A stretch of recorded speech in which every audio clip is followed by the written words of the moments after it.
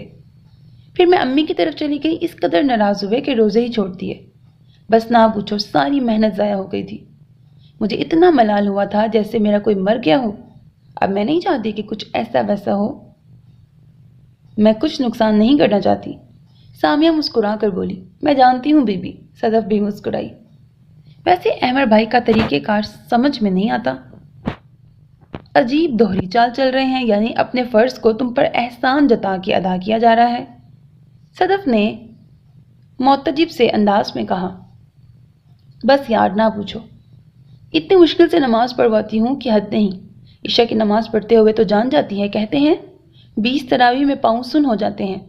میں نے علاج یہ بتایا کہ جب پاؤں سن ہو تو کسی ایسے شخص کو یاد کر لینا چاہیے جو لوگوں میں سب سے زیادہ محبوب ہو۔ سامیہ بتا کر خوب ہنسی۔ بتاؤ تو پھر کیا ہوا؟ صدف نے دلچسپی لی۔ کل نماز پڑھ کر آئے تو کہنے لگے میرے پاؤں جب سن ہوئے تو میں نے تمہیں یاد کیا۔ سامیہ ہنستی چلی گئی۔ رکوع کی حالت میں کھڑے تھے، جانے کتنی دیر ہو گئی، لوگوں نے سلام پھیر کر ہلایا، اے بھائی کیا صلاۃ التسبیح کی نیت باندھ لی ہے؟ سامیہ کی بات پر صدف کے پیٹ میں بل پڑ گئے۔ ویری فنی، یعنی تصور کرنا تھا، مسلسل سوچنا شروع کر دیا۔ صدف کی ہنسی بند نہیں ہو رہی تھی۔ بس نہ پوچھو، مسجد میں 5 وقت جاتے ہیں اور آ کر 5000 قصے سناتے ہیں۔ سامیہ تھکے تھکے سے لہجے میں بولی، یعنی ابھی تک عبادت کے معاملے میں سنجیدہ نہیں ہوئے؟ صدف نے پوچھا۔ اسی بات کا تو افسوس ہے۔ سامیہ تعصب سے بولی۔ اچھا یہ بتاؤ دعائے قنوت یاد ہوئی کہ نہیں؟ صدف کو جیسے یاد آیا۔ ہاں مبارک ہو، یاد ہو گئی۔ سامیہ نے خوشی سے کہا، اچھا یہ تو بڑی خوشخبری کی بات ہے۔ مٹھائی لے کے کب آ رہی ہو؟ صدف مسکرا کے بولی، آؤں گی انشاءاللہ کل پرسوں ٹائم نکال کر، اور سب سے بڑھ کر صاحب بہادر کا موڈ دیکھوں گی، اجازت لوں گی پھر آؤں گی۔ اور اگر اجازت نہ ملی تو؟ صدف کو فکر رہا کوئی نہیں، اجازت کا تو کوئی اتنا بڑا مسئلہ نہیں ہے، بس تمہیں خیال رکھنا ہوگا کہ میرا وقت زیادہ نہ لگے۔ تم ہو تو صحیح، خواہ تھوڑی دیر کے لیے ہی۔ صدف نے منت کی، اچھا انشاءاللہ ضرور آؤں گی۔ سامیہ نے حامی بھری اور تھوڑی دیر بات چیت کے بعد فون بند کر دیا۔ سامیہ آلتی پالتی مارے بیڈ پر قبلہ رخ بیٹھی تھی۔ سامنے لکڑی کی رہیل پر قرآن پاک رکھا تھا جسے وہ محویت سے پڑھ رہی تھی۔ احمد عشاء کی نماز پڑھ کر آیا تو ادھر ادھر بے چینی سے پھرتا رہا، کیونکہ سامیہ نے آج انہیں بہت سنائی تھی۔ شادی سے پہلے وہ رمضان المبارک میں 8 قرآن پاک پڑھ لیا کرتی، مگر جب سے شادی ہوئی تھی ایک ہی بمشکل مکمل ہو پاتا۔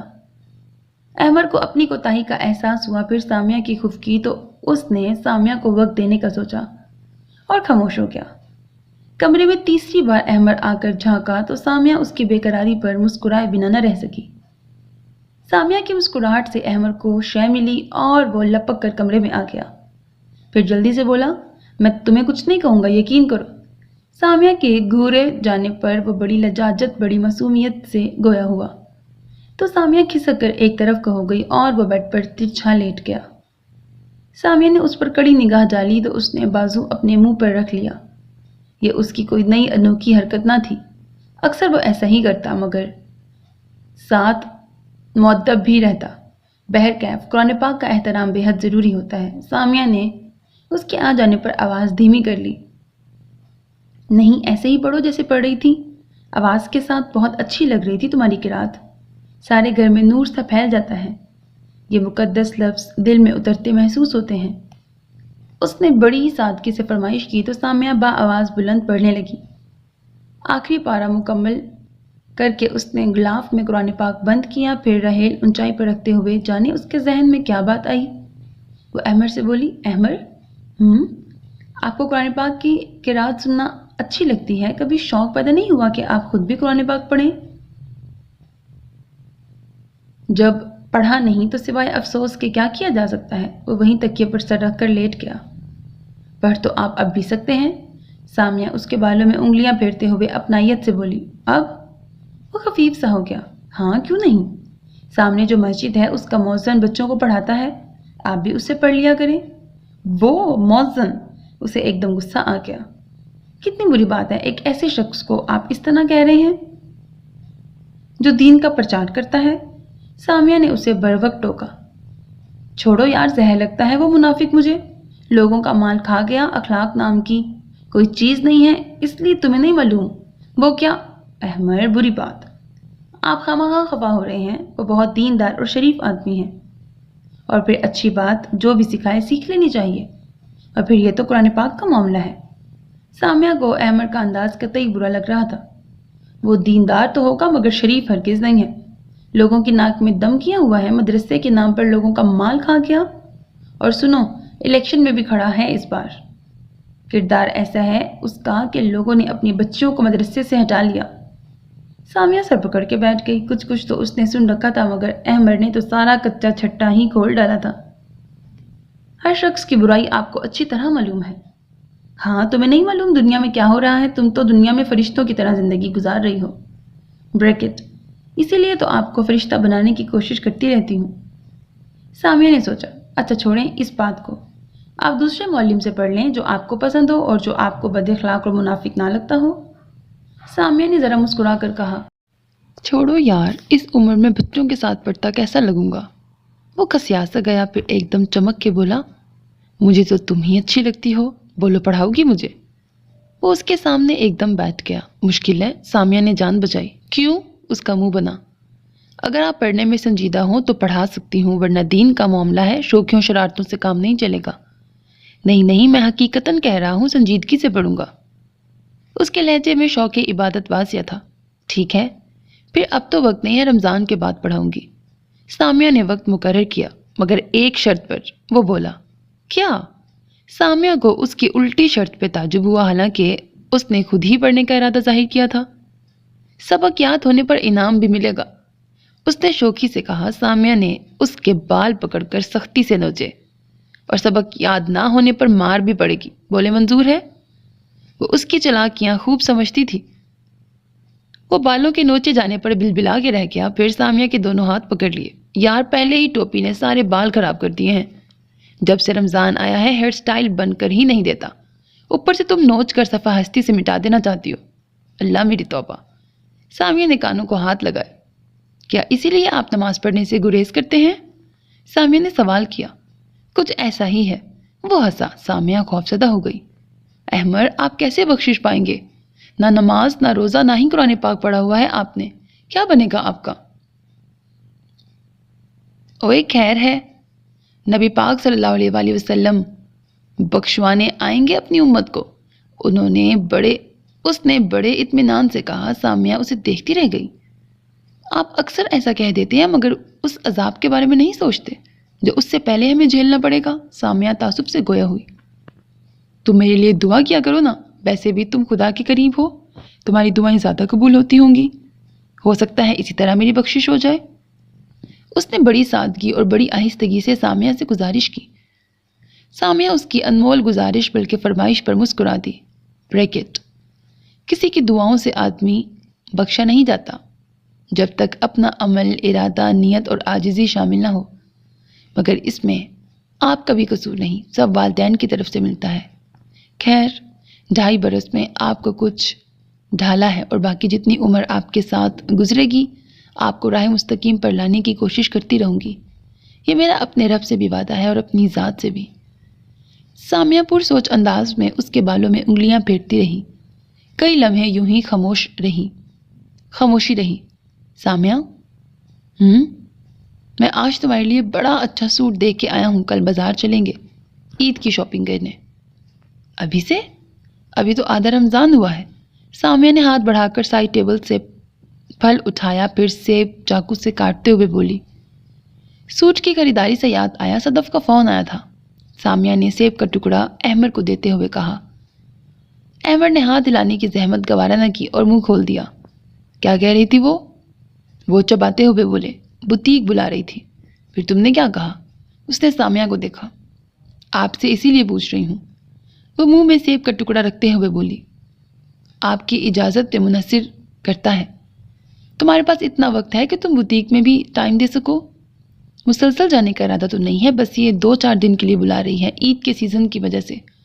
اگر آپ بخوشی رضامند ہوں تو میں اس کی ہیلپ کر دوں۔ دیکھ لو، تمہاری مرضی ہے، اگر وقت اور ہمت ہو تو چلی جانا۔ اس نے لاپرواہی سے جان چھڑائی، پھر سنجیدگی سے بولا، اتنا بڑا بوتیک بنا لیا، انہوں نے اور ابھی تک ڈیزائنر افورڈ نہیں کر سکے۔ گویا وہ بخوشی رضامند نہیں تھا۔ جو بات اسے کھٹکی تھی لبوں پر آ ہی گئی۔ ڈیزائنرز تو بہت ہیں ان کے پاس، اور وہ خود اتنی اچھی ڈیزائنر ہے۔ میں نے اور اس نے اکٹھا ہی ڈپلومہ کیا تھا، بس وہ ذرا میری صلاحیتوں کو اجاگر کروانے کے بہانے ڈھونڈتی رہتی ہے۔ سامیہ ذرا مسکرا کے بولی، پھر ایک سے دو ذہن ہوں تو کارکردگی کے ساتھ ساتھ نتیجہ بھی اچھا نکلتا ہے۔ احمد نے سامیہ کے انداز میں جانے کی خوشی محسوس کی تو وہ خاموش ہو گیا، ورنہ اس کا دل تو نہیں چاہ رہا تھا۔ اس سے پہلے سامیہ باقاعدگی سے جاتی تھی، جو کہ اس سے فضول لگتا تھا۔ اس نے سامیہ کو روک دیا، پھر وہ صدف کے سراب پر کبھی کبھی جانے لگی، اور اب تو جب سے رمضان آیا تھا وہ گئی ہی نہیں تھی۔ اب صدف نے بلایا تو وہ رضامند ہو گئی تھی، شاید اس لیے کہ اسے اپنی روٹین میں بڑی یکسانیت نظر آ رہی تھی۔ سامیہ گھر سے نکلتے وقت بڑی سی چادر لے کر نکلتی اور چہرے پر اسے اس طرح سے لپیٹتی کہ صرف آنکھیں ہی دکھائی دیتی، سارا وجود کپڑے سے اچھی طرح سے چھپ جائے۔ کالج جاتے وقت بھی وہ گاڑی میں ایسے ہی بیٹھتی، حالانکہ خود گاڑی ڈرائیو کر کے کالج جایا کرتی تھی۔ احمد کو اس کا یہ انداز بہت برا لگتا تھا۔ شروع میں اس کا سامیہ سے اس بات پر بہت جھگڑا ہوتا۔ احمد کافی عرصے بزید رہا کہ وہ چہرہ کھول دے، مگر وہ نہیں مانی۔ اسلامی اور شرعی لحاظ سے اسے پردے کے بارے میں اتنا بتایا کہ وہ خاموش ہو گیا، مگر جب بھی کہیں ساتھ جانا ہوتا احمد نئے سرے سے جزبز ہو جاتا، مگر پھر اسے ہار تھک کر خاموش ہونا پڑتا، کیونکہ سامیہ حق پر تھی۔ سامیہ صدف کے آفس میں پہنچی۔ صدف بڑے پرتپاک انداز میں سامیہ سے ملی۔ آفس میں صدف کے علاوہ ایک بہت الٹرا ماڈرن خاتون بھی بیٹھی ہوئی تھی۔ صدف نے سامیہ کا تعارف ان خاتون سے کروایا۔ یہ ہے میری بہت پیاری دوست سامیہ احمد۔ سامیہ نے بڑھ کر ان خاتون سے ہاتھ ملایا، اور یہ ہے مسز اسماعیل۔ صدف نے سامیہ کو بتایا۔ ہیلو، وہ بڑی ادا سے گویا ہوئی، یکے بعد دیگرے سب بیٹھ گئے۔ سامیہ نے چادر کھول کر کرسی کی پشت پہ ڈالی۔ الٹرا ماڈرن خاتون بڑے تحیر سے سامیہ کو دیکھ رہی تھی۔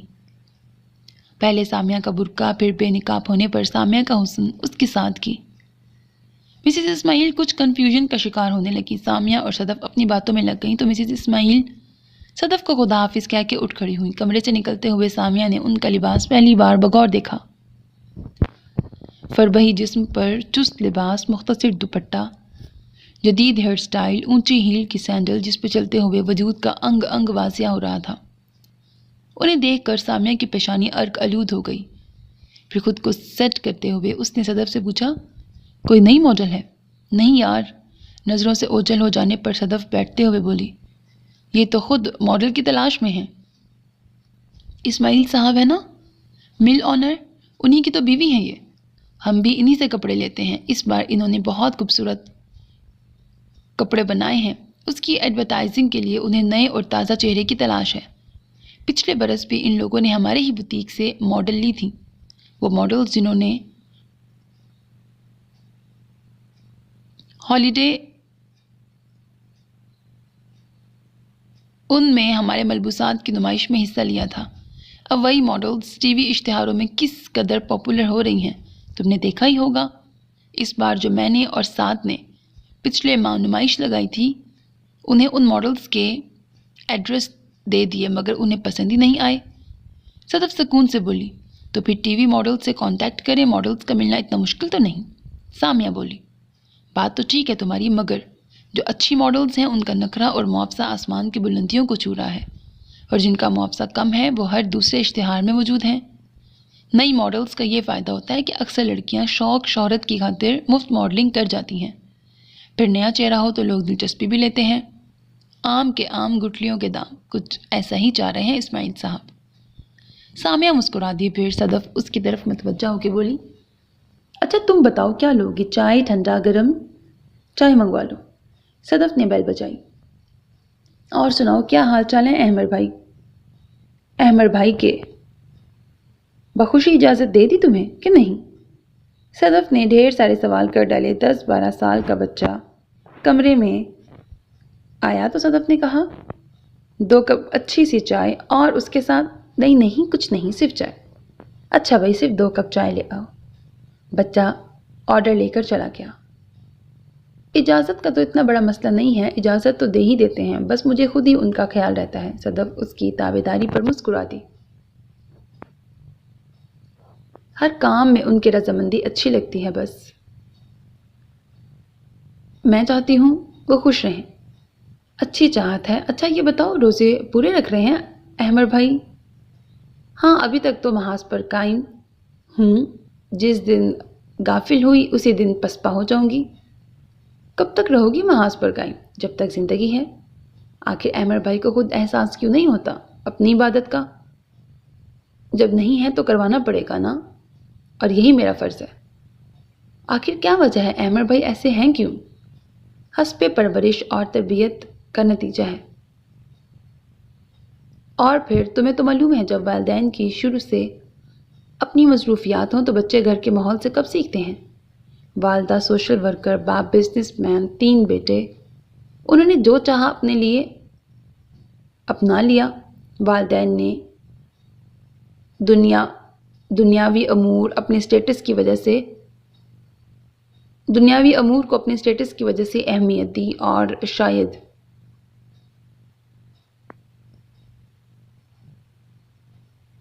دین پر بھی توجہ دی ہو، مگر کوشش نہیں کی ہوگی۔ کوشش کرتے تو احمر ایسے نہ ہوتے۔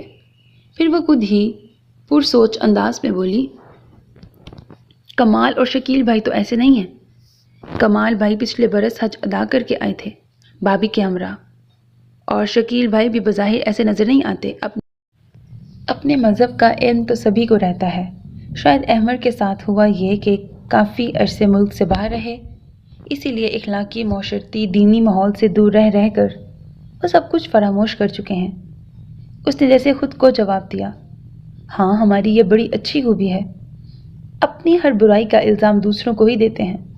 صدف ذرا مسکرا کے بولی، بھائی میں کسی کو الزام نہیں دے رہی، جو نصیب میں تھا مل گیا۔ سامیہ نے سلجھ جو انداز میں مسکرا کر ہاتھ اٹھا کے کہا، اور پھر بگڑتے ہوئے کو سنوارا بھی جا سکتا ہے۔ یہ اور بات ہے کہ پختہ عادتیں دیر سے چھٹتی ہیں۔ سامیہ کے ساتھ ساتھ صدف بھی مسکرائی۔ پھر صدف نے دلچسپی سے پوچھا، سامیہ ایک بات تو بتاؤ، خالو جان تو صوم و صلات کے بڑے پابند اور پکے دیندار ہیں، پھر یہ رشتہ کیسے ہو گیا؟ اس سوال پر سامیہ مسکرا دی۔ اکثر یہ سوال مجھ سے بہت سے لوگ کرتے ہیں، خاص طور پر سسرال کے لوگ، بڑا تعجب کرتے ہیں، مگر قسمت کا لکھا یہی تھا۔ اتنے میں لڑکا چائے لے آیا، تم جاؤ، صدف نے کہا اور سامیہ کو چائے دی۔ سامیہ نے بات پھر شروع کی، جب احمر کا رشتہ آیا تھا نا ہمارے ہاں تو ابا نے بڑی ناگواری سے مخالفت کی تھی، کیونکہ احمر ادیم بھائی کے دوست تھے۔ ادیم بھائی کی سوسائٹی ابا کو پسند نہیں تھی، تو احمر کیسے پسند ہوتے؟ ہم سب بہن بھائیوں میں ادیم بھائی ایسے ہیں جو ابا کے اصولوں کی خلاف ورزی کرتے رہے ہیں، مگر دین و ایمان سے منحرف نہیں ہوئے۔ یہ رشتہ تو بہت اچھا تھا، سوائے اس بات کے کہ یہ لوگ بہت ماڈرن تھے، اور ابا کو ماڈرن لوگ دین سے دور لگتے ہیں۔ ابا کا کہنا ہے ماڈرن لوگ صرف فیشن کرنا جانتے ہیں یا پھر تقلید۔ ادیم بھائی کہتے ہیں ماڈرن لوگ زیادہ ترقی یافتہ ہوتے ہیں اور زمانے کے ساتھ قدم سے قدم ملا کے چلتے ہیں، مگر ابا کہتے تھے ترقی دین سے دور نہیں کرتی، کیونکہ ابا کے نزدیک ترقی اور ماڈرن میں فرق تھا اور ہے۔ ترقی محنت اور جستجو کا نام ہے، ماڈرنزم بے جا آزادی اور بے رہروی کا نام۔ بس نہ پوچھو، ان لوگوں نے چوکھٹ لے لی۔ آنٹی جتنی بار ہمارے گھر آئیں اتنی ہی بار ابا نے گھر میں جھگڑا کیا۔ وہ ان لوگوں کے آنے پر بے حد مشتعل ہو جاتے۔ امی حسب معمول خاموش، بھائیوں کی پرزور رائے کہ رشتہ اچھا ہے۔ ابا نے نہ ہجار نہ مقول کہنے میں کسر باقی نہ رکھی۔ ہر بار انکار۔ ابا نے صاف کہہ دیا تھا کہ میں لڑکے کی وجہ سے مطمئن نہیں ہوں، نیم مسلم ہمیں نہیں چاہیے۔ اتنا کچھ سننے کے باوجود یہ لوگ پیچھے نہیں ہٹے، اور اس کی وجہ صرف یہ تھی کہ احمر نے مجھے سعدیہ ابا کی شادی میں دیکھ لیا تھا۔ میں تو حیران ہوں کیسے، کب اور کہاں دیکھا ہوگا، جبکہ ہمارے ہاں تو مردانہ اور زنانہ انتظام علیحدہ علیحدہ ہوتا ہے۔ احمر نے مجھے دیکھا اور ابا نے احمر کو، سامیہ کہہ کر خوب ہنسی۔ احمر کی شوخیاں، شرارتیں، نظر بازی، جملے بازی، غیر سنجیدگی ابا کو ایک آنکھ نہ بھائی۔ پھر سعدیہ آپا کی نندوں سے اتنی چھیڑ چھاڑ کی کہ سب میں مشہور ہو گئے۔ سمیرہ کا تو ہاتھ تک پکڑ لیا تھا۔ اچھا؟ صدف نے بے حد تعجب سے آنکھیں پھیلائیں اور چائے کا کپ رکھا۔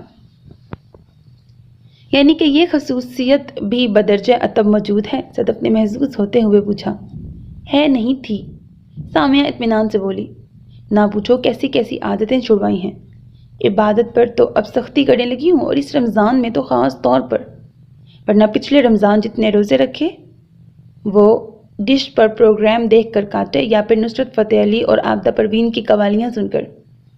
روکتی تھی تو الجھنے لگ جاتے تھے، کہتے تمہارے عجیب نرالے ڈھنگ ہیں، سبھی ایسا کرتے ہیں۔ لوگ VCR پر فلمیں دیکھتے ہیں تاکہ روزے کا پتہ نہ لگے۔ اپنا آپ مٹا کر اتنا سنبھالا ہے انہیں کہ اس بار ٹی وی پر بھی خاص توجہ نہیں ہے، بس روزے کے بعد ہی دیکھتے، مگر کچھ کہا بھی نہیں جا سکتا۔ موڈ بدلنے میں دیر کتنی لگتی ہے؟ یوں سمجھ لو ساری تفریحات میں نے اپنے اندر سمو رکھی ہیں، اس لیے دوسری تفریحات کی طرف توجہ نہیں دے رہے۔ سامیہ نے مسکرا کر کہا۔ صدف نے سراہنے والے انداز میں تائید کی۔ اچھا یہ بتاؤ، سمیرہ نے برا نہیں منایا جب احمد بھائی نے یہ حرکت کی؟ نہیں، انہوں نے مائنڈ نہیں کیا بلکہ انجوائے کیا، کیونکہ وہ خود آزاد خیال اور ماڈرن ہیں۔ سامیہ نے چائے کا کپ ختم کر کے رکھتے ہوئے کہا۔ ذرا سنو، جب سعدیہ آپا کا سسرال اتنا ماڈرن تھا تو خالو جان کیسے مانے؟ صدف کو الجھن ہوئی تھی تو اس نے سوال کیا۔ احمد بھائی بہت پسند تھے ابا کو، اور واقعی احمد بھائی بہت شریف اور نیک آدمی ہیں۔ ابا کے ساتھ اسلامی اجتماعات میں جاتے تھے۔ ان کی سعادت مندی دیکھ کر ابا نے انہیں داماد منتخب کر لیا۔ ابا کا خیال یہ ہے کہ ہمیں صرف لڑکا دیکھنا چاہیے، سسرال بد ہو یا نیک اس سے کوئی فرق نہیں پڑتا۔ یہاں لڑکا ہی پسند نہیں تھا، جبکہ تینوں بھائیوں کو احمد بہت پسند تھے۔ احمد کو خود پتا تھا کہ کون ان کی مخالفت پر ہے، بلاخیر لکھا یہی تھا۔ ابا کو ہارنا پڑا، بھائیوں اور امی کے زور پر رشتہ ہو گیا۔ جب میں دلہن بنی بیٹھی تھی نا، تو جانتی ہو احمد نے گھونگھٹ اٹھانے سے پہلے کیا کہا تھا؟ کیا؟ صدف مسکرا کے آگے کو ہو گئی۔ بڑی آہستگی سے چل کر آئے، پھر کرسی بیڈ کے قریب کھینچ کے بیٹھ کے پھر بولے، آپ کے والد میرے مسلمان ہونے پر مطمئن نہیں تھے۔ آپ بھی انہی کی بیٹی ہیں، ہو سکتا ہے آپ کو بھی کوئی شک ہو، اس لیے میں آپ کو ہاتھ لگانے سے پہلے کلمہ طیبہ پڑھنا ضروری سمجھوں گا تاکہ آپ کو اطمینان ہو جائے۔ ان لفظوں پر مجھے بڑی سبکی محسوس ہوئی تھی۔ ابا کو اتنا برا بھلا نہیں کہنا چاہیے تھا، آخر کو مسلمان دین سے واقف ہوتا ہے۔ یہ اور بات ہے کہ ہمارے والدین بہت دیندار ہیں، اور پھر جب انہوں نے کلمہ پڑھا تو میں شرم سے پانی پانی ہو گئی۔ اس وقت میں خوف زدہ تھی، اس لیے کچھ بول نہ پائی، مگر وقت کے ساتھ ساتھ اندازہ ہوا کہ انہیں کلمے کے سوا کچھ آتا ہی نہ تھا۔ سامیہ کی بات پر صدف دل کھول کے ہنسی۔ سامیہ بھی مسکرا دی۔ اچانک انٹر کام کی بیل بجی۔ صدف نے ریسیور اٹھایا۔ سنا ہے سامیہ بھابی آئی ہیں؟ سعد نے پوچھا۔ ہاں، صدف نے سامیہ کی طرف دیکھ کے کہا۔ ذرا بات تو کرواؤ۔ اچھا۔ صدف نے سامیہ کو ریسیور دیا۔ سعد ہیں۔ السلام علیکم سعد بھائی، سامیہ خوش دلی سے بولی۔ وعلیکم السلام، کیا حال ہے ہماری بھابی کے؟ سعد نے اپنائیت سے پوچھا۔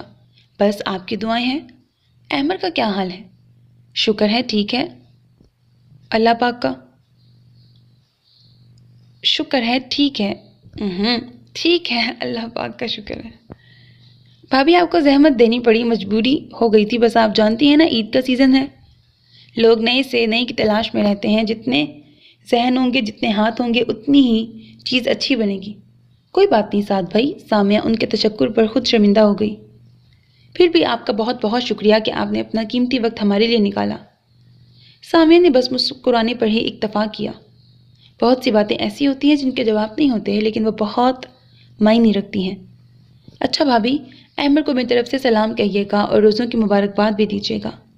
سامیہ سعد کی بات پر مسکرائی، پھر صدف کو گور کے دیکھا، پھر رسمی سی بات چیت کے بعد فون بند ہو گیا۔ تم نے سعد کو بھی بتا دیا یہ سب؟ سامیہ نے خفکی سے صدف سے پوچھا۔ انٹرسٹنگ کیس ہے اس لیے بتایا تھا، صدف نے مسکرا کر لاپرواہی سے کہا۔ نہیں یار، اس طرح تو میرے شوہر کی تشہیر ہو رہی ہے۔ سامیہ کو واقعی برا لگا تو وہ تعصب سے گویا ہوئی۔ صدف سامیہ کے انداز پر چونکی۔ ریئلی سامیہ، میں نے برے الفاظ میں تذکرہ نہیں کیا تھا احمد بھائی کا، تمہاری کوششوں کو سراہا تھا، اور بلکہ مجھے اور سعد کو تو بے انتہا خوشی ہو رہی ہے کہ احمد بھائی روزے رکھ رہے ہیں۔ صدف نے پرخلوص انداز میں وضاحت کی تو سامیہ کچھ مطمئن ہو کر مسکرا دی۔ پھر دونوں آفس سے اٹھیں۔ صدف نے سامیہ کو کپڑا دکھایا، سامیہ نے ڈیزائنر سے بات چیت کی، نئے پرانے فیشن میگزین دیکھے، پھر کچھ ڈیزائن منتخب کر کے نکالے، کچھ نمونے تیار کرائے۔ اس تھوڑے سے کام میں 12:30 بج گئے۔ سامیہ نے ٹائم دیکھا تو چونک گئی، اتنا وقت ہو گیا، وہ پریشان ہوئی۔ صدف کو بھی اس بات کا احساس ہوا۔ کوئی بات نہیں، میں اور ساتھ چھوڑ آئیں گے تمہیں۔ صدف نے معذرت کے ساتھ گویا تسلی بھی دی۔ احمد بے خبر سویا ہوا تھا۔ کافی دیر بیل بجانے پر اس نے دروازہ کھولا۔ سامیہ خود بھی شرمندہ ہو گئی۔ احمد گہری نیند سے جگا تھا، اس لیے سست قدموں سے چلتا ہوا واپس کمرے میں چلا گیا۔ البتہ اس نے بوجھل آنکھوں سے وقت ضرور دیکھا تھا۔ سامیہ پشیمان تھی، اس لیے کوئی تعبیر یا وضاحت نہ کی اور چپ چاپ سو گئی۔ ہلکا ہلکا دن نکل رہا تھا جب سامیہ کی آنکھ کھلی۔ اس نے جلدی سے وقت دیکھا اور سر پکڑ کے بیٹھ گئی۔ آج سحری کے وقت آنکھ نہ کھلی تھی، ایسا پہلی دفعہ ہوا تھا۔ توہن کرہن اس نے بستر چھوڑا۔ آخر نماز فجر تو ادا کر رہی تھی۔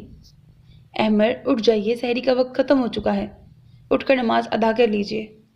احمد نے چونک کر کمبل سے منہ نکالا، پھر وقت دیکھا تو اس کا منہ بن گیا۔ اب تو روز یہی ہوگا، وہ بڑبڑائے اور بستر میں دوبارہ منہ کر لیا، گویا اس کے بوتیک جانے سے یہ سب ہوا تھا۔ سامیہ تھکے ماندے قدموں سے اٹھ کر باتھ روم میں چلی گئی۔ سارا دن احمد کا موڈ بس ایسا ہی رہا۔ شام کو سامیہ بوتیک نہ گئی۔ رفتہ رفتہ احمد کا موڈ بحال ہو گیا۔ 2-3 دن وہ بوتیک نہ گئی۔ آج صدف نے اپنی گاڑی بھیج کر اسے بلاوا بھیجا۔ احمد کا موڈ بھی فریش تھا۔ وہ بوتیک آ گئی، مگر دل میں ارادہ کر کے نکلی کہ دیر نہیں کرے گی۔ کیا ہوا، 3 دن کیوں نہیں آئی تھی؟ صدف نے پوچھا۔ سامیہ مسکرا دی۔ پہلے دن دیر ہو گئی تھی اور ان کا موڈ خراب ہو گیا تھا، اور تمہیں معلوم ہے ان کی ناراضگی میرے لیے کتنی خطرناک ثابت ہو سکتی ہے۔ پھونک پھونک کے قدم رکھ رہی ہوں میں، ذرا سی بھی لغزش الٹے منہ گرا دے گی اور ساری محنت ضائع ہو جائے گی۔ کم آن سامیہ، آخر ایسا کب تک چلے گا؟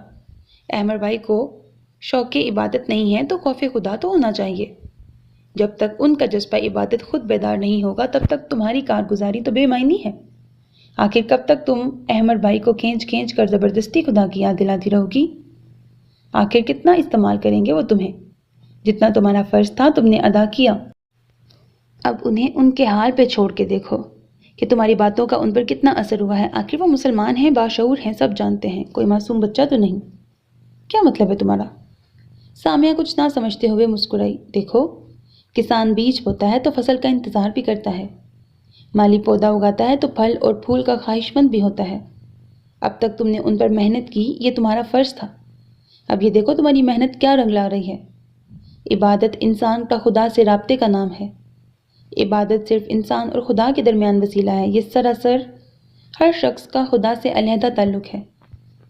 جب ایک شخص نماز پڑھتا ہے، روزہ رکھتا ہے تو وہ اپنے رب کی قربت کی لذت کو محسوس کرتا ہے۔ اگر احمد بھائی اس لذت کو محسوس کر چکے ہیں تو وہ تمہاری غفلت پر بھی اپنے فرض سے غافل نہیں ہوں گے، اور اگر وہ یہ لذت، یہ آشنائی محسوس کیے بنا صرف تمہاری بدولت یہ سب کر رہے ہیں تو پھر نہ تمہاری محنت کوئی معنی رکھتی ہے اور نہ ان کی عبادت۔ سامیہ کا ذہن بہت سی سوچوں سے الجھا اور الجھتا چلا گیا۔ کہیں ایسا نہ ہو کہ میری محنت ضائع ہو جائے۔ سامیہ کو خدشہ ہوا۔ حد ہو گئی۔ تم مجھے ایک بات بتاؤ، تم احمد بھائی کو خدا کے قریب کر رہی ہو یا اپنی ذات کے محور میں لپیٹ رہی ہو؟ ظاہر ہے خدا کے قریب کر رہی ہوں۔ سامیہ کھسیا سی گئی۔ تو پھر خدا کے بندے کو خدا پہ چھوڑ دو۔ مگر صدف، اگر میں ایک بھی نماز میں ان سے غفلت برت لوں تو وہ چھوڑ دیتے ہیں۔ اس لیے میری جان، انہیں تمہارے کہنے کی عادت جو پڑ گئی ہے، مگر برائی کو آخری دم تک مٹانا چاہیے۔ اور جب مجھے علم ہے کہ میرا شوہر غافل ہے تو میں کیوں نظریں چراؤں؟ یہ تمہاری بھول ہے۔ وہ غافل نہیں ہیں، انہیں آشنائی تم دے چکی ہو۔ جب تک ان کی ناز برداریاں کرتی رہو گی وہ غفلت برتتے رہیں گے۔ ذرا نظریں چرا کر تو دیکھو، کیا وہ اپنے فرض کو خود یاد کرتے ہیں کہ نہیں؟ انہوں نے عبادت کو کھلونا سمجھ لیا ہے جس سے کھیل رہے ہیں، ساتھ تمہیں بھی ہلکان کیا ہوا ہے۔ حد ہو گئی، ایک بندہ ابھی تک سنجیدہ نہیں ہوا۔ سامیہ خاموشی سے صدف کی باتوں پر غور کرتی رہی۔ روزے اپنے معمول کے مطابق گزر رہے تھے۔ نصرت فتح علی کا نیا بڑا زبردست والیوم آیا ہے۔ اف، کیا دھمک ہے، کیا چھنکار ہے، کیا میوزک ہے، کیا گیت ہے۔ سننے والے جھومے بغیر نہیں رہ سکتے۔ احمر پرجوش انداز میں سامیہ کو بتا رہا تھا۔ سامیہ خاموشی سے سنتی رہی۔ میں تمہیں اس لیے بتا رہا ہوں کہ تم نے کہا تھا کہ ڈیک روزوں کے بعد یعنی عید پر چلے گا، مگر جب سے میں نے وہ کیسٹ دیکھا ہے نا، دیکھا ہے، سنا ہے، میں بے قابو ہو گیا ہوں۔ اگر تمہاری اجازت ہو تو لے آؤں کیسٹ؟ اس نے سامیہ سے اجازت چاہی۔ سامیہ کے ذہن میں صدف کی باتیں گونجنے لگی۔ ذرا آزما کر تو دیکھو تمہاری باتوں کا ان پر کتنا اثر ہوا ہے۔ خدا بھی اپنے بندے کو ڈھیل دے کر دیکھتا ہے کہ اس کا بندہ کتنا ثابت قدم ہے۔ آخر کب تک تم انہیں کھینچ کھینچ کے زبردستی عبادت پہ لاتی رہو گی؟ بلاخیر سامیہ کسی نتیجے پر پہنچی۔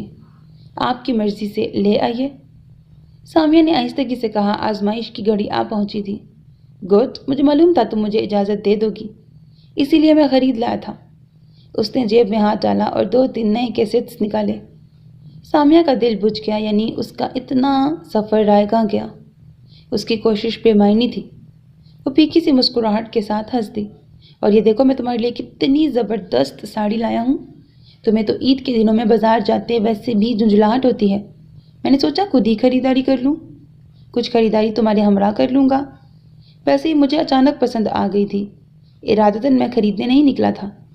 اس نے ساڑی کھول کر پھیلائی اور ایک پلو سامیہ کے شانے پہ ڈالتے ہوئے ستائشی نظروں سے بولا، کیسی ہے، پسند آئی؟ پچھلی عید پر بھی سامیہ نے ساڑی ہی باندھی تھی۔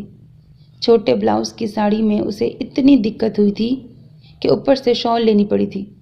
ساڑی احمر کا پسندیدہ لباس تھی۔ پچھلی بار اس نے اس کی فرمائش پوری کر دی تھی، مگر اس بار اس کا دل قمیص شلوار کا چاہ رہا تھا، کیونکہ وہ آسان لباس تھا، اسے سہولت بھی تھی اور آسانی بھی۔ سامیہ نے ساڑی دیکھی۔ سرخ کلر کی جارجٹ کی کام دانی ہوئی ساڑی بے حد خوبصورت تھی، مگر موسم اور ماحول کے لحاظ سے اسے باریک لگی۔ پھر اس کا موڈ بھی نہیں تھا۔ احمر، میں نے پچھلی بار بھی ساڑی پہنی تھی، تو پھر کیا ہوا؟ تمہیں پتہ ہے مجھے ساڑی سے اچھا کوئی پہناوا نہیں لگتا، مگر میں یہ ساڑی نہیں پہنوں گی۔ کیوں، پسند نہیں آئی؟ نہیں۔ سامیہ نے پلو شانے پر سے جھٹکا۔ آج تک وہ اس کی ہر بات مانتی آئی تھی، کبھی ایسا ہوا تھا کہ بنا اپنا آپ مٹائے وہ اس کی بات مانی ہو؟ سامیہ سوچ کر کلس گئی۔ میں نے اپنا سب کچھ بیچ دیا، پھر بھی آپ راہ راست پر نہیں آئے، پھر میں کیوں خواہ اپنا آپ پر نچھاور کرتی پھروں؟ تمہیں یہ ساڑی عید والے دن پہننی ہوگی، اس نے ساڑی کی تہہ لگاتے ہوئے ضدی لہجے میں کہا۔ میں ہرگز نہیں پہنوں گی، سامیہ اسی انداز میں بولی۔ تمہارا تو باپ بھی پہنے گا۔ احمر نے شوخی سے سامیہ کو گھورا اور دھمکی دی۔ ٹھیک ہے، میرے باپ کو پہنا دینا، خود بھی پہن لینا، مگر میں ہرگز نہیں پہنوں گی، سامیہ نے ہٹیلے لہجے میں کہا اور پیر پٹکتی باہر چلی گئی۔ احمر سامیہ کے شدید رد عمل کو حیرانگی سے دیکھتا رہ گیا۔ بوتیک میں آج پھر اسے نادانستہ دیر ہو گئی، حالانکہ وہ چاہتی نہیں تھی۔ احمر سمجھا اس نے جان بوجھ کر ایسا کیا ہے۔ پھر سحری کے وقت سامیہ نے اسے سرسری سا جگایا تو اس کے دل میں پکی بات بیٹھ گئی کہ وہ ساڑی کا غصہ دکھا رہی ہے۔ بہرحال وہ سحری کے لیے اٹھ گیا، خاموشی سے سحری کھائی اور پڑ گیا۔ اس کا خیال تھا کہ سامیہ اب نماز کے لیے کہے گی، مگر سامیہ نے کوئی توجہ نہ دی۔ وہ غصے میں بنا نماز پڑھے ہی سو گیا۔ اس کی لاپرواہی پر سامیہ جل کے رہ گئی۔ ملال علیحدہ ہو رہا تھا۔ افطار کے وقت احمر گھر نہ آیا تو سامیہ رنجیدہ ہو گئی۔ عجیب مصیبت مول لے لی تھی اس نے۔ مغرب کے بعد احمر گھر آیا تو اس کا خیال تھا کہ سامیہ پوچھ گچھ کرے گی، مگر صدف کا فون آ گیا اور سامیہ بوتیک چلی گئی۔ ان ساری باتوں کا سامیہ نے صدف کو نہیں بتایا تھا، کیونکہ جب اسے علم ہوا تھا کہ صدف سعد کو ساری بات بتاتی ہے تو وہ خاموش ہو گئی تھی۔ جب وہ سعد کو بتا سکتی ہے تو کسی اور کو بھی بتا سکتی ہے، اور یہ گوارا نہ تھا کہ اس کے شوہر کی انسلٹ ہو۔ سحری کے وقت جب اس نے احمر کو جگایا تو احمر بپھر گیا۔ احمر، اٹھ جائیے، سحری کا وقت ہو گیا ہے۔ احمر نے گھور کر اسے دیکھا، پھر گررا کر بولا، میں نہیں رکھ رہا کوئی روزہ ووزہ، جاؤ تم یہاں سے۔ اتنی سختی سے کہے جانے پر سامیہ کانپ کر رہ گئی، آنکھوں سے اشک رواں ہو گئے۔ وہ خاموشی سے کچن میں چلی آئی۔ احمر ذرا سی بے توجہی سے کس قدر بول گئے تھے، اسے کتنا افسوس ہو رہا تھا۔ سامیہ کی بے توجہی پر احمر الگ جزبوز ہو رہا تھا۔ ساڑی کی بات اتنی بڑی تو نہیں تھی جتنا ان کے نزدیک سامیہ بڑھا رہی تھی۔ آج بوتیک میں سامیہ نے مسز اسماعیل کو دیکھا تو صدف سے پوچھا کہ انہیں ماڈل ملی کہ نہیں۔ سامیہ کے سوال پر صدف مسکرا دی، پھر اس سے بولی، سامیہ مائنڈ نہ کرنا، مسز اسماعیل نے جب سے تمہیں دیکھا ہے نا، وہ یہی کہہ رہی ہیں کہ تم سے زیادہ خوبصورت اور شگفتہ چہرہ انہیں کہیں نہیں مل سکتا۔ صدف کی بات پر سامیہ کھول کے رہ گئی مگر اپنا ٹیمپر لوز نہ ہونے دیا۔ پھر پتہ نہیں اسماعیل صاحب نے تمہیں کہاں دیکھا اور وہ بھی بزید ہو گئے کہ میں اور ساتھ تمہیں ماڈلنگ کے لیے قائل کریں۔ سامیہ کی آنکھوں میں خون اتر آیا۔ کچھ تو احمد کی وجہ سے وہ ٹینشن میں تھی اور کچھ اب صدف نے ایسی بات کہی تھی کہ اس سے برداشت نہ ہوا اور وہ پھٹ پڑی۔ صدف، مجھے علم نہیں تھا کہ تم یہ کام بھی کرتی ہو۔ سامیہ، تم میرے یقین کرو، میں نے اور ساتھ نے ان لوگوں کو اتنی سنائی ہے کہ کوئی انتہا نہیں، اور پھر ہمیں یہ بات اچھی لگتی تو تم سے کرتے بھی۔ 2 روز پہلے یہ بات ہوئی تھی مگر ہم نے تمہارے سامنے نہیں کی، صدف نے یقین دلایا۔ سامیہ کی آنکھوں میں آنسو آ گئے، وہ دل برداشتہ ہو کے وہاں سے چلی آئی۔ گھر آئی تو احمد گھر پر نہیں تھا۔ احمد ساری رات گھر نہیں آیا۔ فجر کی اذانیں ہو رہی تھی جب وہ گھر آیا۔ آخری راتوں میں احمد کا معمول یہی ہوتا، پھرنے پھرانے کا۔ حالانکہ طاق راتیں شروع ہو چکی تھی۔ طاق راتوں میں لوگ عبادت کرتے ہیں، مساجد میں قیام کرتے ہیں، مگر احمد اور اس کے دوست ساری رات عید کی شاپنگ اور گھومنے میں گزار دیتے۔ ان کے ہاں یہ فیشن تھا، رواج تھا۔ سامیہ کی ساری رات رو کے گزری۔ اس نے بوتیک نہ جانے کی قسم کھا لی۔ اسماعیل نے سامیہ کو ورکرز کے درمیان مصروف کام کرتے دیکھا تھا۔ وہ اپنی بیوی کو بلانے اندر گیا تھا۔ اچانک سامیہ پر نگاہ پڑ گئی۔ سامیہ کسی لڑکی کو کچھ سمجھا رہی تھی، اس لیے دیکھ نہ پائی کہ کوئی اسے گھور رہا ہے، نظروں سے جانچ رہا ہے اور اس کے بارے میں کیا سوچ رہا ہے۔ جبکہ اسماعیل نے اپنی بیوی کے کہنے پر دانستہ پروگرام کے تحت سامیہ کو دیکھا تھا تو وہ بے چین ہو گیا تھا کہ کسی طرح سامیہ کو ماڈلنگ کے لیے قائل کرے۔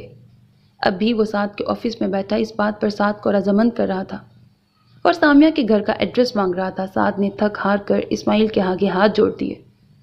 اسماعیل صاحب، میں آپ سے پہلے بھی کہہ چکا ہوں، وہ ایک نہایت باپردہ خاتون ہیں، مجھ تک سے پردہ کرتی ہیں۔ اگر آپ نے صریحاً یا ارادتاً انہیں دیکھ لیا ہے تو انہیں بھول جائیے، وہ یہ کام ہرگز نہیں کریں گی۔ کیا ان کے شوہر بہت سخت ہیں؟ میرا مطلب ہے بیکورڈ ہیں؟ اسماعیل صاحب، پردہ کیا بیکورڈ لوگ کرتے ہیں یا وہ خواتین جن کے شوہر ظالم ہیں؟ سعد تھک ہی تو گیا تھا۔ دیکھیے سعد، وہ خاتون اگر اسکرین پر آ جائیں تو تہلکہ مچا دیں گی اور میرے کپڑے کی ایڈورٹائزنگ کریں گی تو میں انہیں منہ مانگا معاوضہ دوں گا۔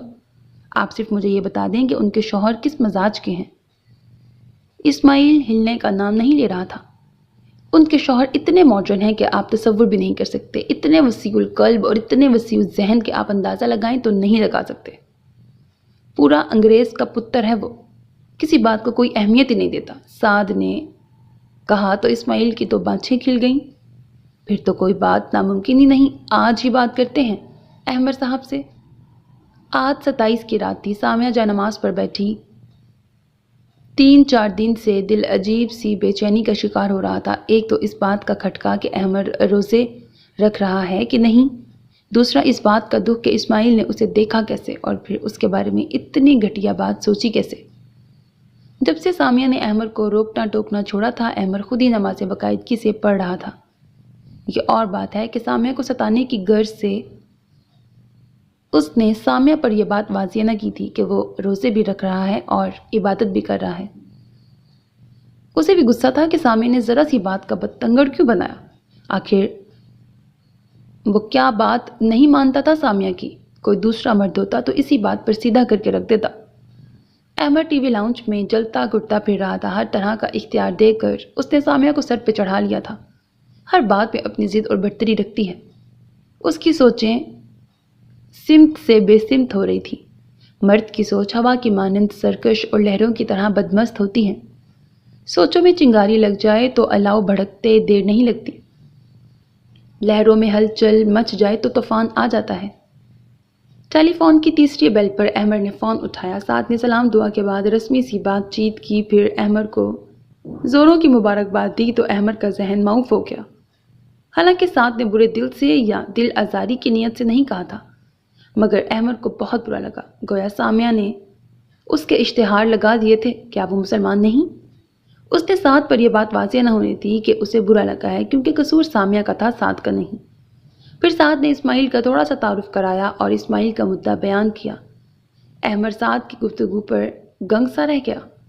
سعد نے بہت مجبور ہو کر یہ قدم صرف اسماعیل کی تسلی کے لیے اٹھایا تھا کہ احمد کھلے دل و دماغ کا بندہ ہے، اسماعیل کو خود انکار کر دے گا تو اسماعیل مطمئن ہو جائے گا، مگر سعد کو اندازہ نہیں تھا کہ اس نے کتنی بڑی بیوقوفی کی ہے۔ اب دوسری طرف اسماعیل بول رہا تھا، حالانکہ احمد نے کتنی بار سامیہ کو بے نقاب ہونے پر اکسایا تھا، مگر جانے کیوں آج اسماعیل جب سامیہ کی تعریف کرنے لگا تو اسے اپنا آپ بہت گھٹیا دکھائی دے رہا تھا۔ جب ایک مرد کی نگاہ سامیہ کے لیے ایسا سوچ سکتی ہے تو وہ تو لاکھوں مردوں کے سامنے اس کو بے نقاب کرنا چاہتا تھا۔ ہر نگاہ کے پیچھے اپنی سوچ اور نیت ہوتی ہے۔ کتنا شکر تھا کہ سامیہ بے نقاب نہیں ہوتی، مگر نہیں، سامیہ تو بے نقاب ہو چکی تھی۔ اسماعیل نے کیسے اور کیوں دیکھا سامیہ کو؟ سعد نے اسماعیل کی طرف سے فون کیوں کیا؟ کیا سامیہ سعد کے سامنے بھی ایسے ہی آتی ہے؟ احمد کا ذہن اس قدر الجھا کہ ساری سلجھی ہوئی گتھیاں تک الجھ گئیں۔ احمد نے اتنی سختی سے انکار کیا کہ سعد گنگ سا رہ گیا۔ سامیہ جا نماز لپیٹ کر اٹھی تو احمد پیچھے کھڑا تھا، سرمئی کاٹن کے شکن آلود سوٹ میں بگڑے ہوئے موڈ کے ساتھ۔ سامیہ کو وہ کوئی جلاد نما چیز دکھائی دیا۔ سامیہ نے سوالیہ نگاہوں سے اس کی جانب دیکھا۔ آج سامیہ نے اس کے اعتماد کو ٹھیس پہنچائی تھی۔ وہ ایک ایک قدم اٹھا کے سامیہ کی طرف بڑھا۔ اس کے پاؤں میں فیروزی چپل کی چرخ چوں عجیب سی وحشت زدہ ماحول پیدا کر رہی تھی۔ غصے میں بڑے بڑے لوگ ہوش سے بیگانہ ہو جاتے ہیں، سوچنے سمجھنے کی صلاحیتیں مفقود کر بیٹھتے ہیں۔ احمد تو پھر ایک مرد تھا۔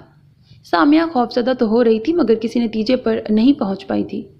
سامیہ بیگم، صرف تم مجھے اس بات کا جواب دو کہ تم مجھ سے کسی قسم کا کھیل کھیلتی رہی ہو۔ کیا آزادی اور اختیار نہیں دیا میں نے تمہیں؟ پھر بھی تم نے میرے اعتماد کو ٹھیس پہنچائی۔